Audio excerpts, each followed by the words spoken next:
பற்றி சொல்ல போகிறார்.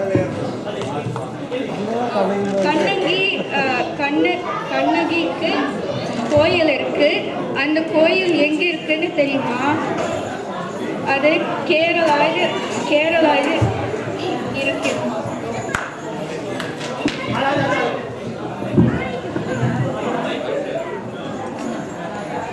ஒரு நாள் வஞ்சித்து கொல்லப்பட்ட கோவலன் மனைவி கண்ணகி நான். என் கணவன் கல்வனா.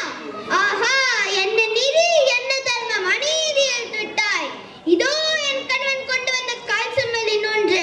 பார்வைந்தே, என் கால் சிலம்பல் அத்தனை மாணிக்க கற்களாகும். நன்றாக பார். பார்த்தீங்களா பாண்டியன் நீதியை? பார்த்தீங்களா நெடுஞ்செழியன் நீதியை? பாருங்கள், பாருங்கள், என் கணவன் உயிர் பெற்ற கால் சிலம்பையை பாருங்கள். மன்னா, நீ ஒரு நீதிமானா? இதோ நீதிமன்றமா? ஆராயாத ஆணைக்கு நீ ஒரு அரசனா? மதிவிழுந்த உனக்கு ஒரு மகுடமா? பெரும் மதர்மத்தை செய்தவன் கொஞ்சம் பெருங்குற்ற குடையா? வெறுங்கோலை பிடிக்க வேண்டியவன் கைக்கு ஒரு செங்கோலா? தான் செய்த தவறுக்காக தன் கையை தானே வெட்டி கொண்ட பொற்கை பாண்டியன் அமர்ந்த சிம்மாசனம் உனக்கு இன்னும் இடம் தெரிகிறதா? மரம் போல் நிற்கும் உனக்கு மானம் இல்லையா?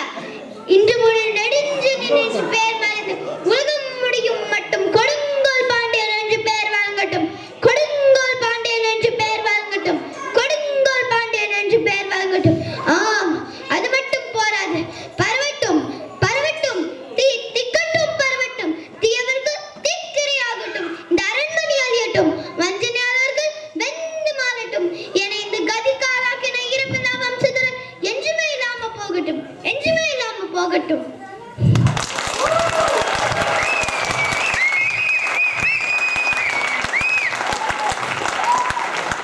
நன்றி, வணக்கம்.